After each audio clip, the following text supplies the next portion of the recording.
Welcome back to another week's episode. This week we're going to do it a little bit differently. We've had a lot of questions from people through comments, Instagram, messaging, things like that, about wanting to know our backstory, where we are currently, and our future plans. So that is what this video is about. Focus our eyes on the journey, stepping into the unknown, waving goodbye to our worries, so we run wild and free. My back history is, I grew up in Sydney. My father was a sailor. He used to race the 16 and 18 footers. So that is how I got into boat life. We've always owned a boat throughout my growing up life. We first started skiing when I was really young, like water skiing. We did that every weekend. We used to go 6 weeks at a time. And then during my teenage years, my dad bought mono, got back into sailing. So we used to go all the time. So that's how I sort of fell in love with sailing. So this is sort of why I'm doing this now, because I did love that lifestyle.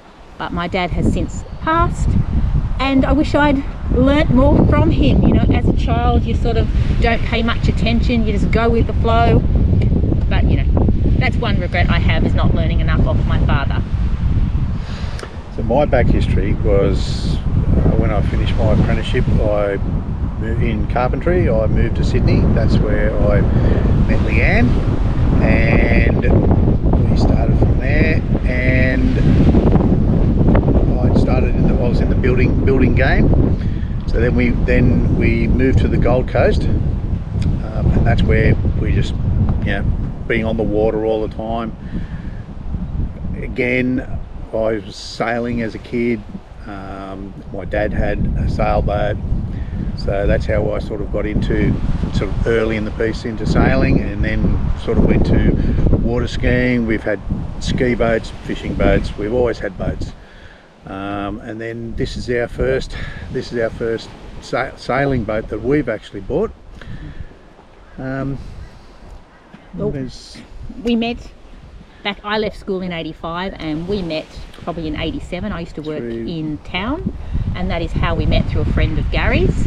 Yep, we were married in 1988. We've been married quite a few years. I think it's about 36 years now, which is very long. We've had 3 children, and of course Layla. Layla also used to love water sports. She used to love the boat, she used to love the jet ski. You know, even if we got the paddleboard out, she'd be the first one down jumping it on. And that is why we decided, you know, Layla in her later life, we thought she'd love it, and she did. She loved the water.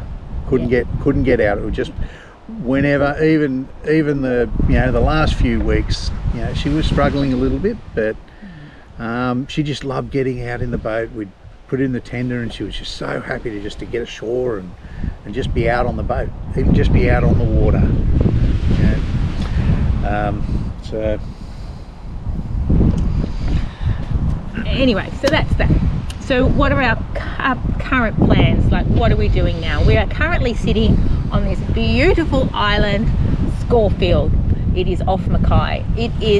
This is stunning. Yeah, it's a national park, and there's a camping area here. It's got shelters, picnic tables. There's water there, tank water. There's a toilet. It's just amazing, and there's no one here. And it's, what is it, the third day of summer? Third day of summer, and it is hot, and there's no one here, and it's so close to the coast. It's easily accessible by smaller boats, you know, fishing boats, and there's no one around. There's one other boat in the anchorage.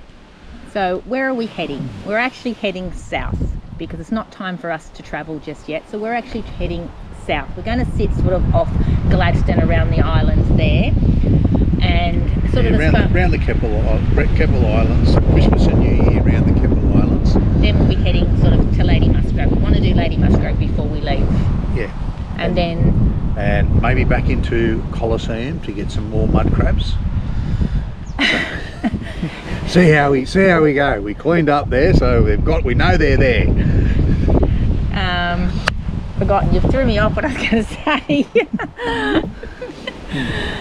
So if there is a cyclone that comes into the Queensland coast while we're sort of so high, we will head further south just to miss it. Once cyclone season's finished, we're actually heading back north again. We're going to head from the Whitsunday, so Cape Gloucester, further up, right up to the top. We're going to do all that area the best we can, and then after that we are maybe hang a left, or we might hang a right. Yeah, we don't know yet. We are planning on traveling around the world. We're just not too sure where we're going first, whether it's going to be Indonesia or Papua New Guinea. We're just not sure. I actually want to start in French Polynesia, but it is really hard to get there because you can't go east. Yeah, it's just too hard going east. Wind, with the trade currents. winds and currents. So we'll just see. We're going to play that part by ear. But we will keep you updated to what we're doing. But yes, we are travelling the world. There's a few boats that we know, friends. They're going to New Guinea, so we don't know whether we're going to go with them, depending on when they decide to go, or whether we just go we'll be at Thursday Island anyway, so we'll be checking out Thursday Island.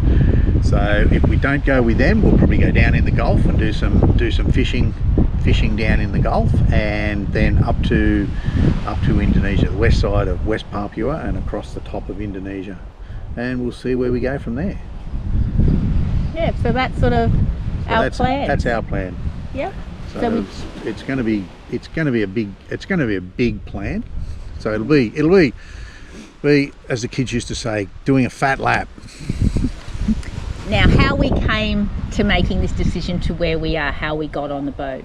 We actually, during COVID it was, like most people, we just had enough of everything. We've had enough of the building game. Building game, the rules and regulations were just going berserk, and insurance was just went through the roof. It virtually tripled overnight. Yeah. And getting stock and things like that, it just became too hard. Yeah, getting staff that didn't want $1 million. And one day I was just sitting on the couch and Gary came home from work and I said, I've had enough of this life.